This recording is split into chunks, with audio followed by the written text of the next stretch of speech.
할렐루야. 네.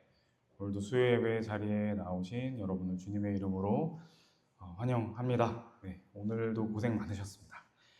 우리 새벽에 뵙고 또 만나는 분들 계신데 네, 더 반갑습니다. 부채질하고 있는데 네. 이거 기억에 남을 거예요. 우리 여행 가면 사실 이 패키지 여행 가는 것보다 가가지고 계획되지 않은 실수도 해보고 이런저런 경험을 하는 여행이 더 기억에 남거든요. 그런 것처럼 우리가 완벽하게 갖춰져 있으면 기억에 남지 않습니다. 여러분들 고개 드세요. 네. 저는 이게 너무 좋아요. 왜냐면 저는 제 성향이 그래서 그런 거겠지만 완벽한 어떤 이 예배보다 여러분들 마음이 담겨 있는 예배가 더 하나님께 영광이 된다고 생각을 합니다. 그래서 이게 신청곡을 받아서 익숙하지 않은 곡을 우리 함께 찬양하고자 하는 마음에 좀 이런 제가 왜 변명을 하고 있는 거죠? 네. 네, 그렇습니다. 네. 어찌됐든 오늘도 우리에게 주어진 이 말씀을 통해서 하나님 앞에서 우리가 어떻게 또 살아가야 할지, 또 주님께서 만들어 가시는 우리의 삶은 또 무엇인지, 어떤 작품을 만들어 가고 계시는 건지 우리가 깨닫게 되는 시간이 되기를 축복합니다. 여러분들 성공하기를 원하시죠? 네. 아니신가요? 네, 그렇죠. 성공하고 싶을 거예요. 누구나 우리는 성공을 꿈꿉니다. 근데 우리가 꿈꾸는 성공은 어떤 성공입니까? 잘 먹고 잘 살고 싶으시죠? 네. 그리고 또 인정받고 싶습니다. 쭉쭉쭉 승승장구 올라가고 싶고요. 세상은 이런 것들을 성공이라고 부릅니다. 근데 그게 진짜 성공일까요? 진짜 성공일까? 오늘 본문을 보면 이 야고보가 잘 읽어보면 갑자기 급발진을 합니다. 갑자기 막 화를 내거든요. 1절 말씀을 보시면 들으라 부한 자들아 너희에게 이 말 고생으로 말미암아 울고 통곡하라 이렇게 얘기를 합니다. 이 부한 자들아 부자를 말하는 거죠. 근데 이게 그냥 돈이 많은 부자를 말하는 게 아니라 당시에 그 땅 그리고 자본을 다 독점한 지주 계층을 말하는 겁니다. 그러니까 당시에 모두가 알고 있는 그 사람, 우리는 모르지만 이 편지를 받는 사람은 모두가 알고 있는 그 사람. 그러니까 원어로 보면 정관사가 붙어 있거든요. 그 사람을 지금 야고보가 아주 저주를 하고 있는 겁니다. 울고 통곡하라. 울고 통곡하라. 이 말도 그냥 슬피 울라는 정도가 아니라 아주 막 피할 수 없는 재앙 앞에서 터져나오는 그런 절규를 의미합니다. 심판을 선언할 때 사용하던 언어예요. 근데 야고보는 여기서 멈추지 않고 더 나갑니다. 2절, 3절 말씀입니다. 너희 재물은 썩었고 너희 옷은 좀 먹었으며 너희 금과 은은 녹이 슬었으니 이 녹이 너희에게 증거가 되며 불같이 너희 살을 먹으리라. 너희가 말세에 재물을 쌓았도다. 네가 쌓고 있는 그 재물, 네가 쌓은 재물 이미 썩었다. 이렇게 얘기를 하는 겁니다. 썩을 것이다가 아니라 이미 썩었다는 겁니다. 심지어 이 녹슬지 않는 금은 녹슬지 않죠, 사실. 근데 지금 녹슬었다고 얘기를 하거든요. 그러니까 그것조차도 다 녹슬었다. 이렇게 얘기를 하는 겁니다. 네가 갖고 있는 그 재물 쓸데없다. 다 썩은 것들이다. 이렇게 말하고 있는 겁니다. 그리고 4절 말씀에서 이렇게 얘기합니다. 보라, 너희 밭에서 추수한 품꾼들이 너희에게 받지 못한 삭시 소리 지르며 그 추수한 자의 우는 소리가 만군의 주의 귀에 들렸느니라. 그러니까 너희에게 받지 못한 삭시 소리를 지른다. 그러니까 이 지주층이 아주 횡포를 부리고 있었던 거예요. 임금을 지불 안 했다는 겁니다. 근데 이게 당시에는 너무도 당연한 거였습니다. 일단 일을 주고 농사를 짓도록 합니다.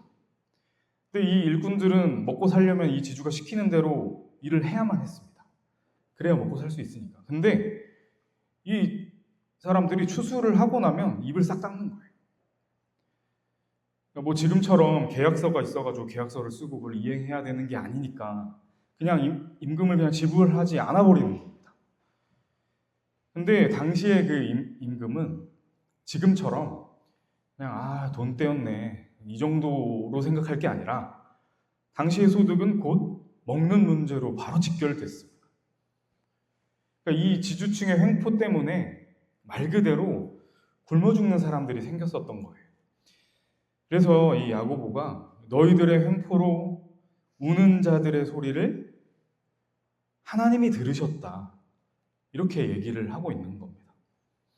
근데 이 이야기를 조금 의아한 부분은 지금 이 편지를 받는 사람들이 누구일까요? 편지를 받는 사람들?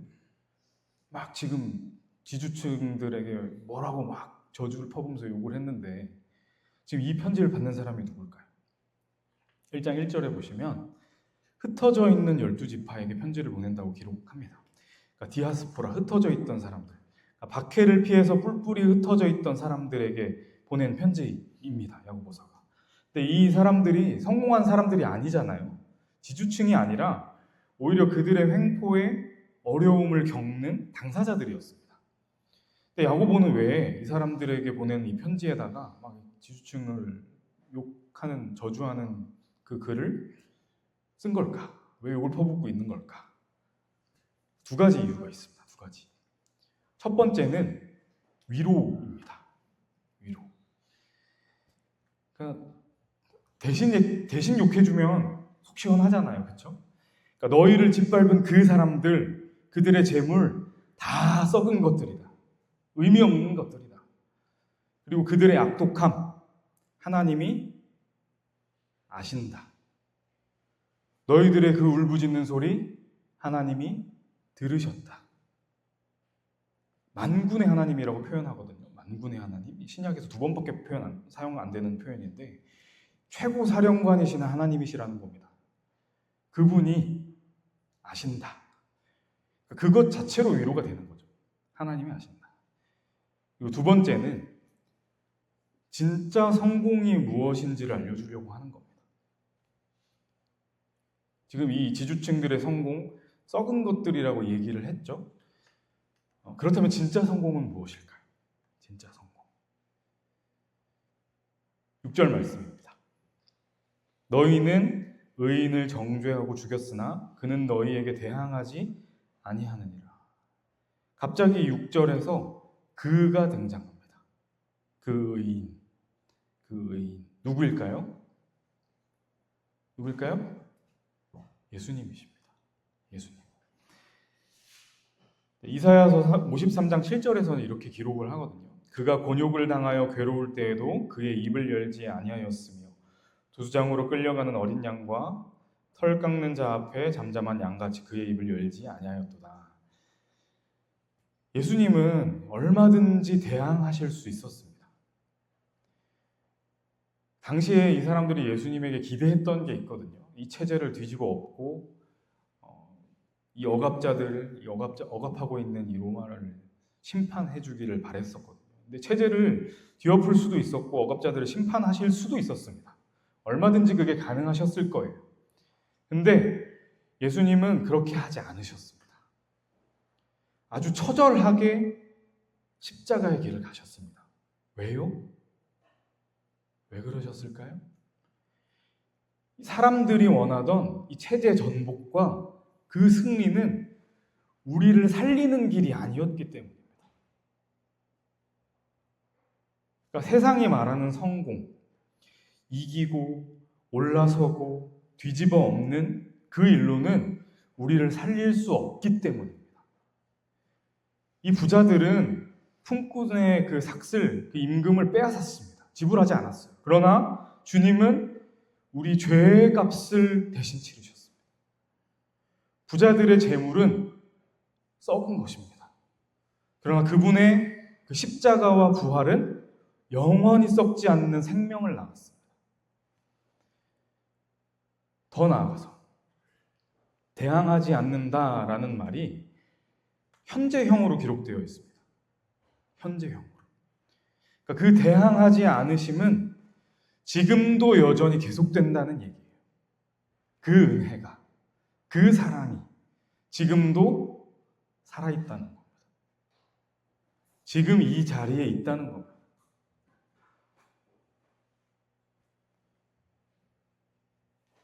사랑하는 여러분, 야고보가 이렇게 급발진을 하면서까지, 그 부자들을 저주하면서까지 이 편지를 받는 사람들을 위로하고 반드시 전하고 싶었던 것이 있었습니다.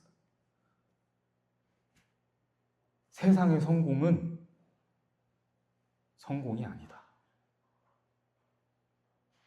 예수 그리스도를 따르는 것, 예수 그리스도를 닮는 것, 그 가치를 내 삶으로 살아내는 것, 그것이 진짜 성공이다.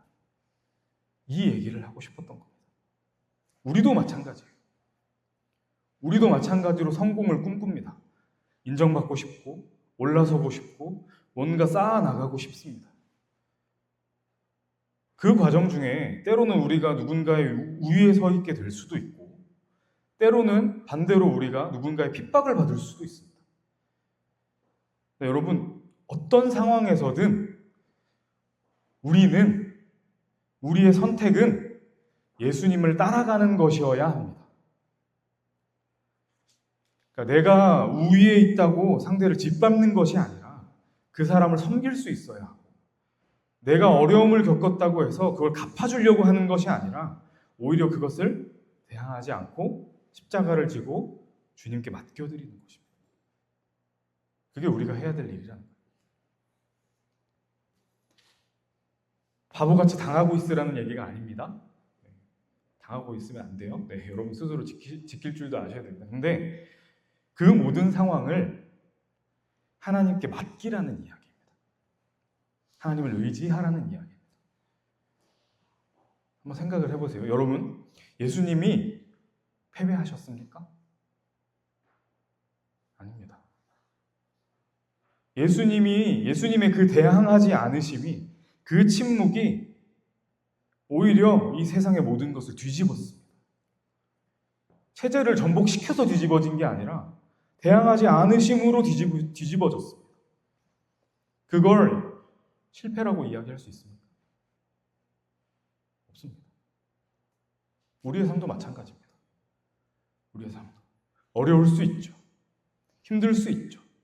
때로는 억울할 수도 있습니다.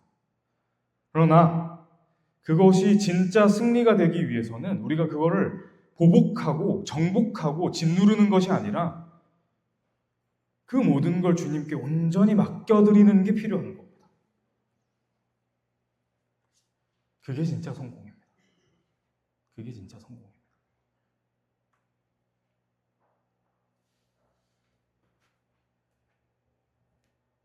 하나님이 계속 끊임없이 우리에게 말씀하시거든요. 나에게 의지해라, 의존해라 말씀하시거든요. 이 진짜 성공이 저와 여러분의 성공이 되기를 주님의 이름으로 간절히 축원합니다. 네, 여러분 맡기셔야 합니다. 네, 이 말씀 생각하시면서 우리 함께 기도하셨으면 좋겠습니다. 우리 지금 내가 붙들고 있는 게 뭔지, 내가 붙들게 있는 게 뭔지 한번 생각해 보시면 좋겠습니다. 지금 세상이 말하고 있는 이 성공을 쫓고 있지는 않은지, 아니면 억울함을 내가 삼키고 있는 것은 없는지, 아니면 반대로 내가 누군가를 짓밟고 있지는 않은지, 이 모든 것을 주님 앞에 내려놓고 온전히 다 주님께 의지하기를 원하는 마음을 담아서 각자의 마음으로, 각자의 입술로 기도하시겠습니다. 기도합니다.